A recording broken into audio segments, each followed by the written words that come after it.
नमस्कार। आज हम MCom final EFM paper 10th के पार्ट 9 की व्याख्यानमाला की सीरीज़ में हैं। आज हम जो करंट टॉपिक चल रहा था कोरिलेशन सहसंबंध, उसके बारे में और आगे पढ़ेंगे, जिसके लिए मैंने आपको बताया था कि अपन ने इस बुक को बेस बना के रखा हुआ है और इस बुक के आधार पर आपको तैयारी करनी है। इसके अलावा भी अन्य किताबें आप ले सकते हैं। तो आज जो करंट टॉपिक चल रहा है कोरिलेशन सहसंबंध, उसी में आगे चलते हैं और बात करते हैं सहसंबंध की विधियों की। इसके पूर्व आपको दो विधियों के बारे में बतलाया गया था विस्तार से। एक तो विक्षेप चित्र विधि था, स्कैटर्ड डायग्राम, और दूसरा था बिंदु रेखीय विधि। विक्षेप चित्र में आप किसी भी सहसंबंध का गणितीय माप संख्या के रूप में या परिमाण के रूप में ज्ञात नहीं कर सकते हैं, यानी कि संख्यात्मक रूप से इसको प्रकट नहीं किया जाता है, बल्कि एक डायग्राम के रूप में बताया जाता है और सहसंबंध का नेचर बताया जाता है कि किस तरह का सहसंबंध है या सहसंबंध नहीं है। इसी प्रकार से बिंदु रेखीय विधि था, जिसमें आप जो है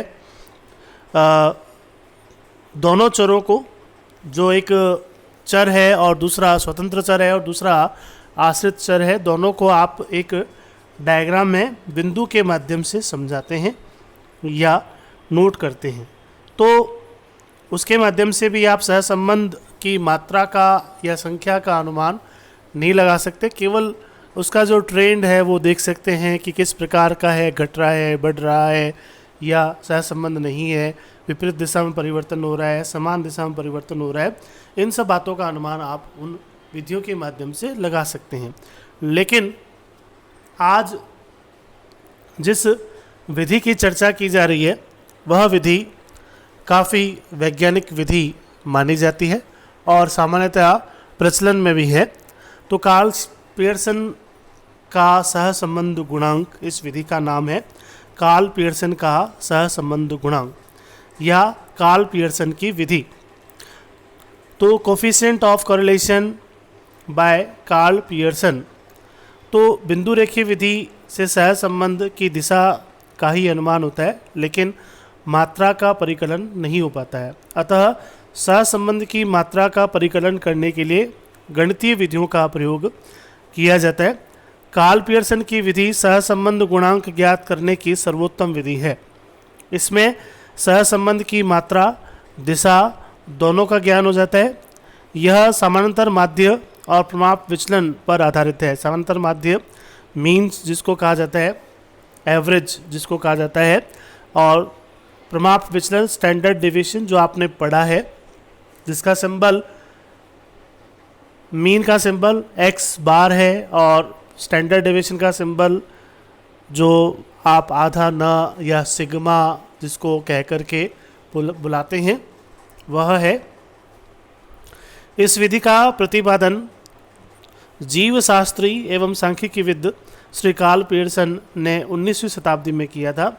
उन्होंने इसका प्रयोग जीव शास्त्र की समस्याओं का अध्ययन करने में किया था, यानी कि जीव शास्त्र में जो आपस में जो कोरिलेशन देखने को मिलता है, जैसे आपको पहले भी बताया था, इस जो चैप्टर है उसका आधार क्या है कि जैसे पिता लंबे होते हैं तो पुत्र भी लंबे होते हैं, पिता ठिंगने होते हैं तो पुत्र भी ठिंगने होते हैं, आंखें भूरी हो तो बच्चों की भी आंखें भूरी होती हैं।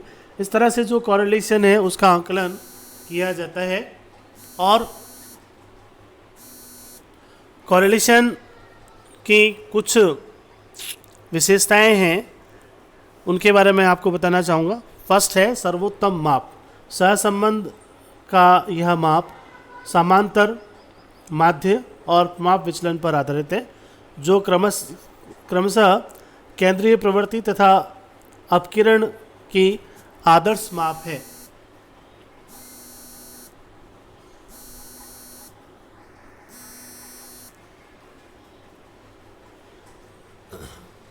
आदर्श माप है। सेंट्रल टेंडेंसी और डिस्पर्सन के एक स्टैंडर्ड जो नॉर्म्स है उस स्टैंडर्ड के अकॉर्डिंग ये दोनों माप है। और केंद्रीय प्रवृत्ति एवं अपकिरण के सर्वोत्तम मापों पर आधारित होने से यह सहसंबंध का सर्वोत्तम माप प्रस्तुत करता है।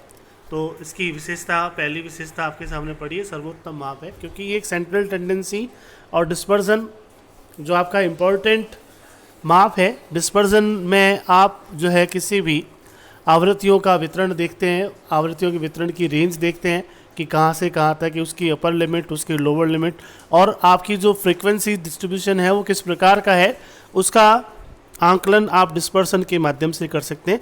और उसमें जो सर्वोत्तम माप है वो स्टैंडर्ड डिविएशन है, उसको इसमें शामिल किया गया है। और एक्स बार जो एक सर्वोत्तम माप है उसको भी सेंट्रल टेंडेंसी के माप से लिया गया है और वो भी इसी पर आधारित है। कार्ल पियर्सन का माप दोनों को लेकर के शामिल करके इसको बनाया गया है, डिज़ाइन किया गया है, इसलिए यह माप एक सर्वोत्तम माप है। दूसरा है दिशाओं का ज्ञान।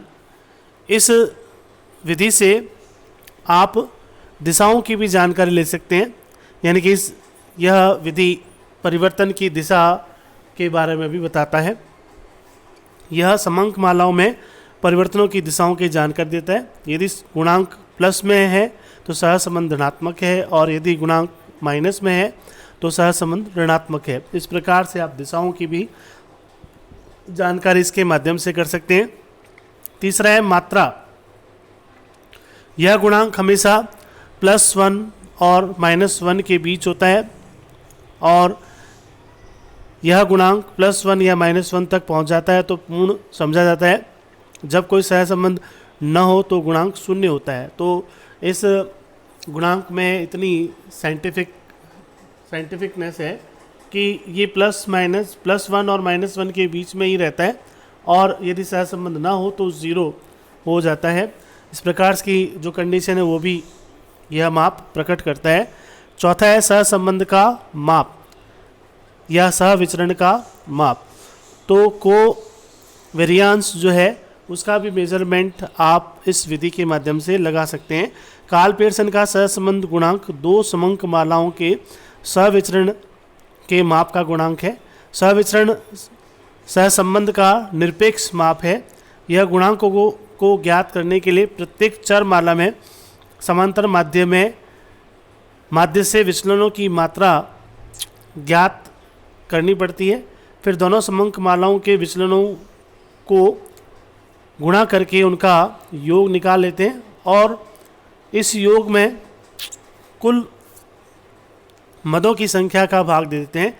इस प्रकार से सहविचरण ज्ञात कर लेते हैं, और सूत्र के रूप में covariance is equal to summation dx dy upon n, यानी कि इसमें प्रत्येक समंक माला का इंडिविजुअल आप x बार निकालते हो, x बार निकाल करके उसका डेविएशन लेते हो, और उसका जो डेविएशन लेकर के फिर जो x बार के आधार पर जो रिज़ल्ट आता है उसको शामिल करते हैं। इसी प्रकार से दूसरी सीरीज़ का भी y, दूसरी सीरीज़ को y मान लेते हैं तो दूसरी सीरीज़ का y बार निकालते हो आप, और दोनों समंक मालाओं के जो n हैं उनका योग करके आप दोनों को भाग दे देते हैं दोनों में।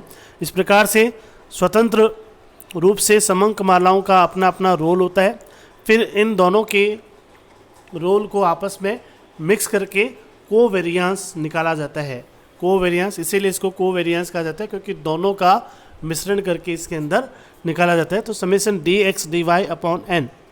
पांचवा है कारण प्रभाव संबंध नहीं बताता है। यह गुणांक दो समंक मालाओं के बीच सहसंबंध को अवश्य बताता है, लेकिन कारण और परिणाम बताने में असमर्थ होता है, क्योंकि इसका प्रभाव जो है वो किस कारण से परिवर्तन हो रहा है, परिवर्तन की दिशा बता देगा, संख्यात्मक माप प्रस्तुत कर देगा, लेकिन ये परिवर्तन क्यों हो रहा है इसका आंसर ये नहीं दे पाता है।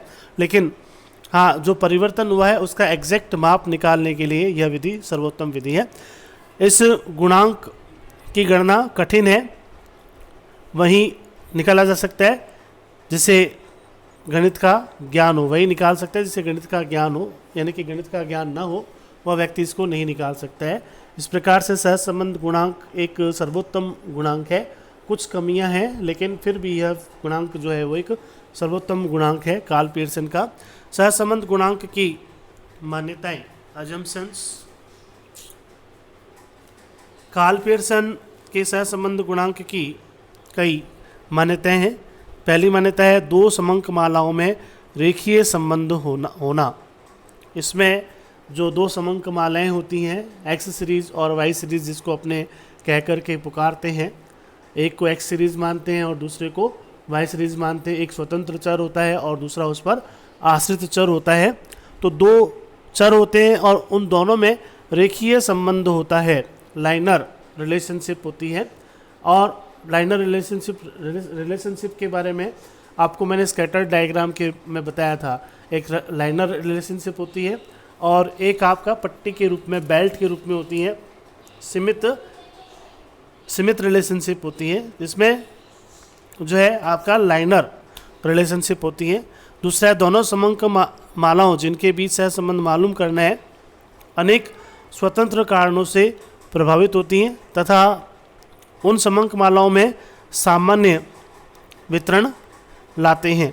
तो इनका दोनों जो समंक मालाएं हैं, एक्स सीरीज और वाई सीरीज, दोनों स्वतंत्र होती हैं और दोनों के प्रभाव जो है वो भी स्वतंत्र होते हैं। किस कारण से क्या चेंजेस हो रहा है वो दोनों स्वतंत्र होते हैं। इनको किसी प्रकार से बाउंड नहीं किया जाता है और उनका जो है रिलेशनशिप आपस में देखा जाता है। तीसरा, समंक मालाओं को प्रभावित करने वाले स्वतंत्र कारणों में आपस में कारण और प्रभाव का संबंध होता है।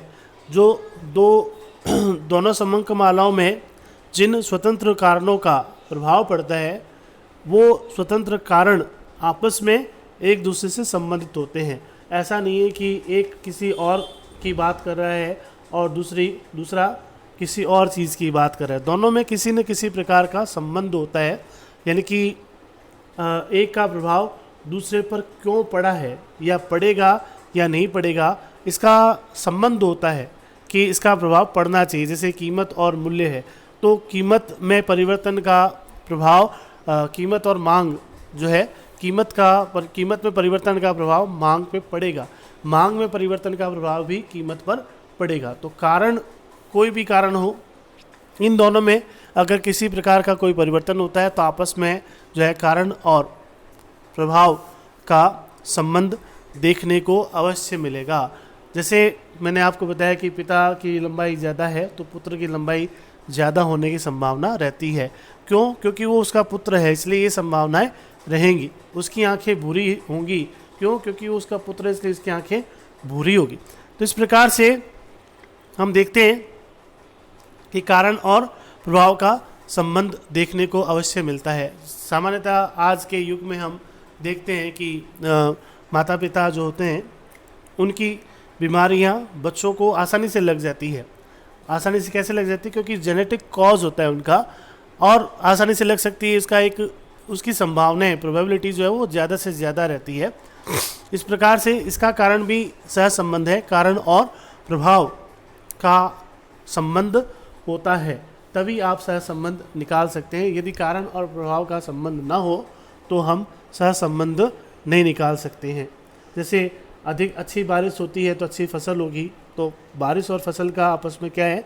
सह संबंध है। अगर अच्छी बारिश नहीं होगी तो फसल भी अच्छी नहीं होगी। इस प्रकार से इन सब बातों को समझने के लिए हमें सह संबंध को ध्यान से देखना पड़ेगा, सह संबंध को ध्यान से समझना पड़ेगा। अगर शॉर्ट में बात करें तो इसमें दो समंक मालाएं होती हैं। एक समंक माला स्वतंत्र चर होता है और दूसरा उस पर आश्रित चर होता है। आगे इसके बारे में और अन्य बातों की चर्चा भी की जाएगी। और इसमें जैसा कि मैंने आपको बताया भी था, कोवेरियांस जो है निकाला जाता है summation dx dy upon n करके। और भी कई सारे फॉर्मूले हैं जिनकी चर्चा आगे की जाएगी। और आज के लिए इतना ही, धन्यवाद। आगे इसके प्रैक्टिकल क्वेश्चंस को समझने का प्रयास करेंगे कि कैसे इसको सॉल्व किया जाता है, शॉर्टकट मेथड से, डायरेक्ट मेथड से। और आशा है कि ये काफ़ी सीरीज़ जो है व्याख्यान माला जो है वो आपके काम की है और आप इसको एंजॉय भी करें। धन्यवाद।